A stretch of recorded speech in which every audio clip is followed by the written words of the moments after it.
दोस्तों आज हम बात करेंगे इंश्योरेंस पॉलिसी से मिलने वाले पैसे पे लगने वाले टैक्स की।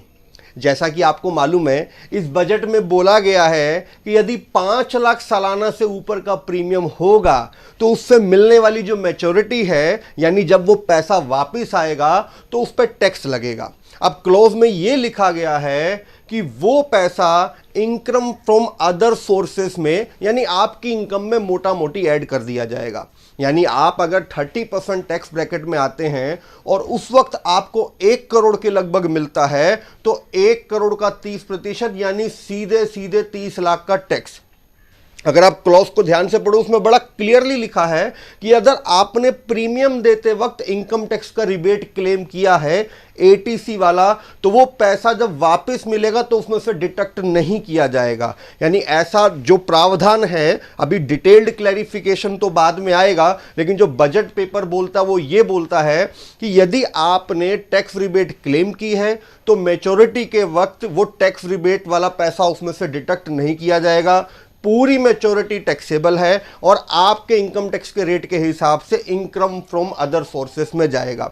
और अगर आपने टैक्स रिबेट क्लेम नहीं किया है तो मैच्योरिटी के वक्त जमा किया गया प्रीमियम लेस करने के बाद जो पैसा बचेगा उस पर टैक्स लगेगा।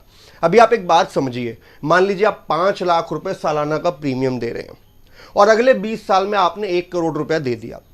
अब इस 1 करोड़ की मैच्योरिटी 20 साल के बाद शायद 2-2.5 करोड़ बनेगी, यानी 2.5 करोड़ वापस मिलेगा तो 70-75 लाख का तो टैक्स ही लग गया।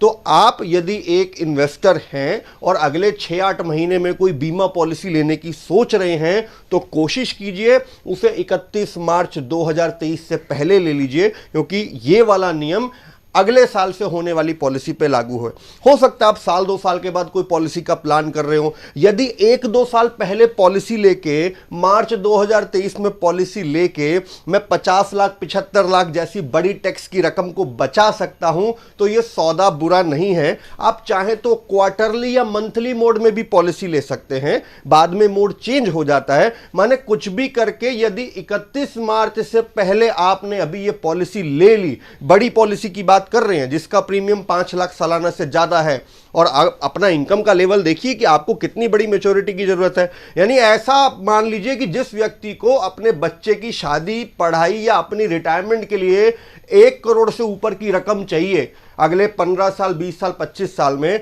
तो उसका इंश्योरेंस पॉलिसी का प्रीमियम 5 लाख सालाना से ऊपर ही आने वाला है। और यदि यह पिक्चर है तो मिलने वाले 1 करोड़ पे 25 लाख 50 लाख जैसी टैक्स लायबिलिटी आ सकती है। तो डिसीजन लेने का यही समय है। अपने इंश्योरेंस एडवाइजर को कांटेक्ट कीजिए। यदि आप इंश्योरेंस एडवाइजर हैं तो ये वीडियो अपने क्लाइंट के साथ शेयर कीजिए। मेरी जानकारी में 5-1% की गड़बड़ हो भी सकती है, क्योंकि डिटेल्ड क्लैरिफिकेशन अभी इनकम टैक्स डिपार्टमेंट से नहीं आया। Thank you very much. Amit Paliwal.